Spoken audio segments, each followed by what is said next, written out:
Hi, Jack Andrews here. Thank you for checking out the replay of the webcast I gave on 5 ways that you can trim the house edge.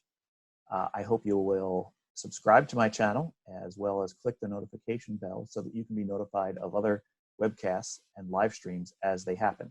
Thank you and enjoy. All right, so welcome back.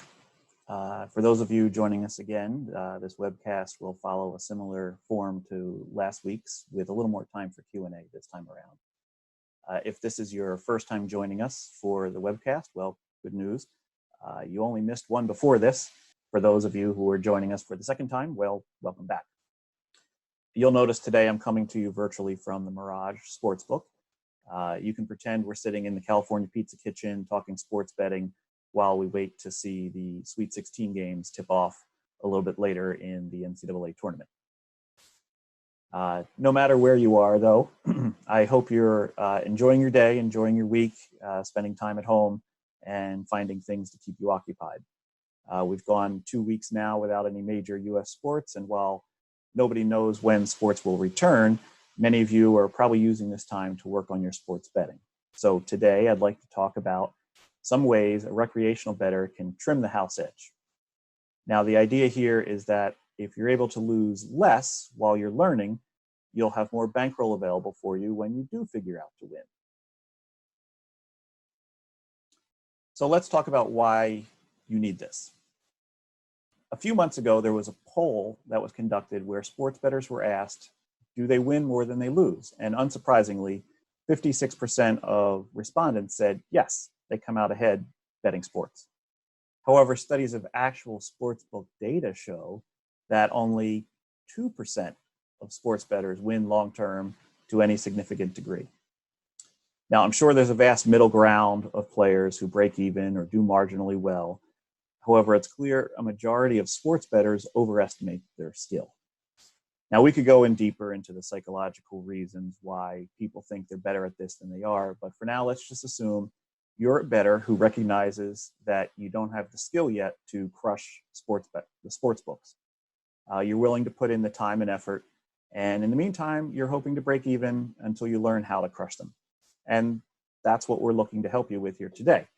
We want to help you trim the house edge so that your education expense in the School of Hard Knocks is greatly reduced. So let's talk about the benefits of trimming the edge. Losing less will provide you with a longer runway to beat the books. And by making smarter wagers, you'll enjoy sports betting more. Sports betting shouldn't be all or nothing, and it doesn't have to be boring and constrained either, but you'd rather be in the game for the long run than to flame out quickly. You know, the other thing is the inconvenient truth is that with our economy going to be in bad shape for months to come, people are going to lose their jobs. The ripple effect will definitely impact sports betting. And I would implore you that most Americans need to understand that they'll have less discretionary money in their pockets to spend. And by trimming the house edge, you can make gambling dollar last longer. And it should be noted too that casinos and sports books can benefit from this as well. I know these videos get viewed by a lot of decision makers in the sportsbook industry, and I would hope that you recognize that Americans faced with financial struggle will need to become smarter consumers. And if you differentiate yourself in terms of pricing and being known to give a fair gamble, that'll go a long way. And building brand loyalty is a strategy that pays off in the long run for any sportsbook. So for each point today, we're going to give some simple examples to drive home the math behind it. And let's get started with our first and probably the easiest way that you can reduce the house edge. That is shopping lines. So finding the best line for any wager is the best way to lower the house edge. I think all the top sports bettors in the world will tell you that a key to their success is having many different places to get their bets down. Outs is what we call it. And how important is it to shop for the best line? Well, I think we all understand that the value of getting maybe an extra half point on a side or a total, and we can see that that's a tangible way to benefit you in your sports bet. However, what about just getting less VIG on top of your wager? Even saving just pennies of VIG can greatly affect your long-term viability. Without getting too deep into the math weeds, I just want to illustrate the difference a couple pennies of VIG can make. Okay?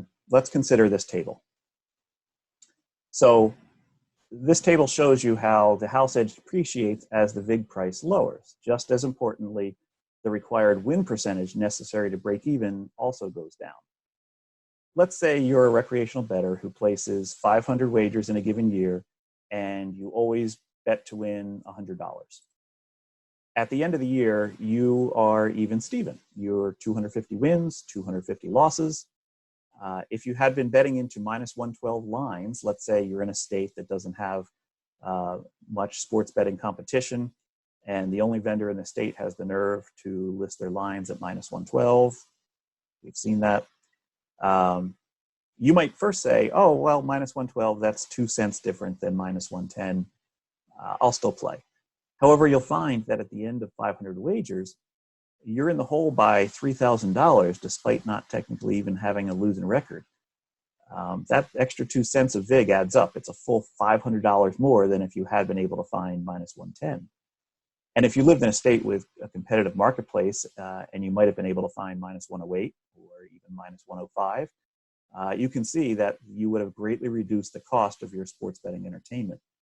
Now, if you were actually able to maybe win more than you lose, let's say you go 260 wins, 240 losses. That's a meager but respectable 52%. And you can see that despite your prowess or luck, you still couldn't beat minus 112 or minus 110 lines. However, because the break-even point of minus 108 and minus 105 is that much lower, you would have turned a small profit if you had been able to find those lines, even as much as 8 units on a minus 105 line. So an example like this is stating the obvious, but I wanted to drive home the difference that shopping for not only the best number, but also the best VIG is important.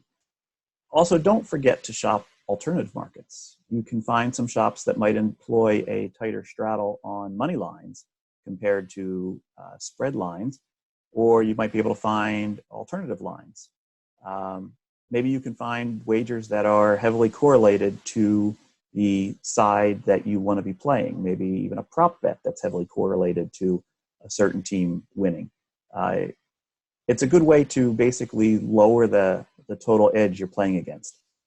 In their excellent book, The Logic of Sports Betting, Ed Miller and Matthew Davidow talk about this idea of synthetic hold. So I'm going to plug that book for a second week in a row here. They're not paying me for this.